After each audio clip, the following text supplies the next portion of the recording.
क्या पाकिस्तान अब सिर्फ सिंधु नदी के पानी पर ही नहीं बल्कि पूरी सिंधु घाटी सभ्यता की विरासत पर भी दावा करना चाहता है?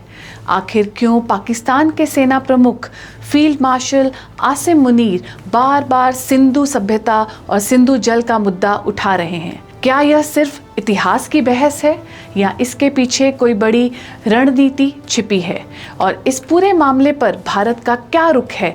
आज की इस विशेष रिपोर्ट में हम आपको बताएंगे सिंधु घाटी सभ्यता का हजारों साल पुराना इतिहास, भारत पाकिस्तान के बीच पानी की राजनीति और आसिम मुनीर के नए दाव की पूरी कहानी।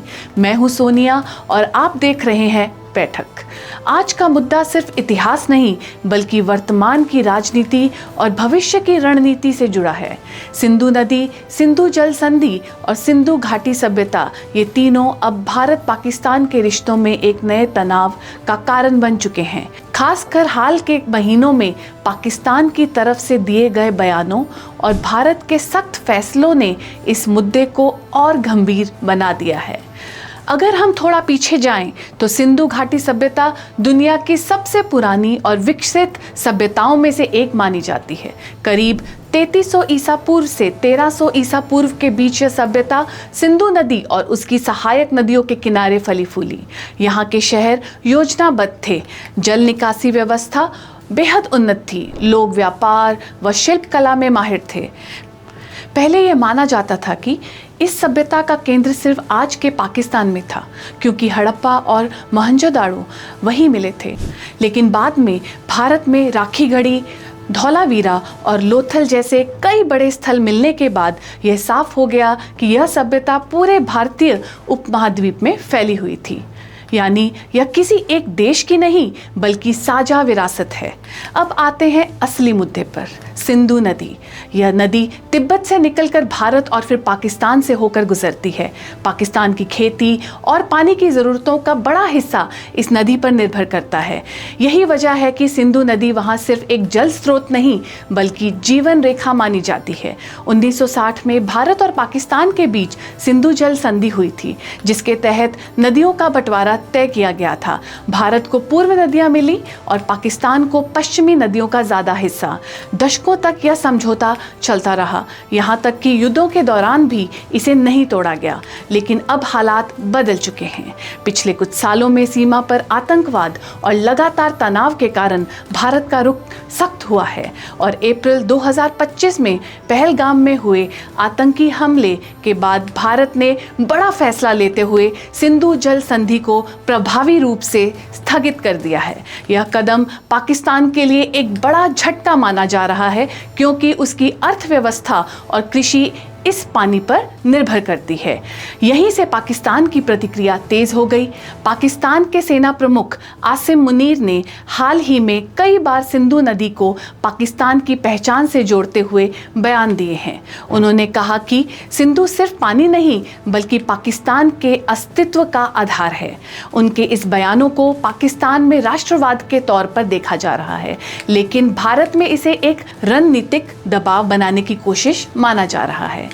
अब सवाल यह उठता है कि पाकिस्तान सिर्फ पानी की बात कर रहा है या वह सिंधु घाटी सभ्यता को भी अपनी पहचान के रूप में पेश करना चाहता है। भारत का रुख साफ है, इतिहास और सभ्यता को राजनीतिक हथियार नहीं बनाया जा सकता। भारत यह भी कहता है कि सिंधु घाटी सभ्यता साझा विरासत है और इसे किसी एक देश तक सीमित करना गलत है। वर्तमान स्थिति में यह मुद्दा सिर्फ पानी का नहीं बल्कि कूटनीति, सुरक्षा और पहचान की राजनीति का बन चुका है। आने वाले समय में यह विवाद और गहरा हो सकता है, खास करके अगर दोनों देशों के बीच तनाव कम नहीं होता। तो क्या सिंधु नदी अब नई रणनीतिक जंग का केंद्र बन चुकी है और क्या इतिहास को राजनीति में इस्तेमाल किया जा रहा है? इन सवालों के जवाब आने वाले समय में ही साफ होंगे, लेकिन इतना तय है कि सिंधु अब सिर्फ एक नदी नहीं रह गई, यह भारत और पाकिस्तान के रिश्तों का नया मोड़ बन चुकी है। अब सबसे बड़ा सवाल ये है कि आखिर पाकिस्तान के सेना प्रमुख फील्ड मार्शल आसिम मुनीर बार बार सिंधु की बात क्यों कर रहे हैं? क्या यह केवल पानी का मुद्दा है या इसके पीछे कोई बड़ी रणनीति सोच भी छुपी है? पिछले कुछ महीनों में उनके कई भाषणों में सिंधु नदी, पाकिस्तान की पहचान और नेशनल एग्जिस्टेंस का जिक्र देखने को मिला है। उन्होंने कहा कि सिंधु पाकिस्तान की जीवन रेखा है और इस पर किसी भी तरह का समझौता स्वीकार नहीं किया जाएगा। विशेषज्ञों का मानना है कि जब किसी देश में आर्थिक संकट और राजनीतिक अस्थिरता बढ़ती है, तब ऐसे मुद्दों को राष्ट्रीय भावना से जोड़कर जनता को एकजुट करने की कोशिश की जाती है। लेकिन केवल पानी की बात नहीं हो रही।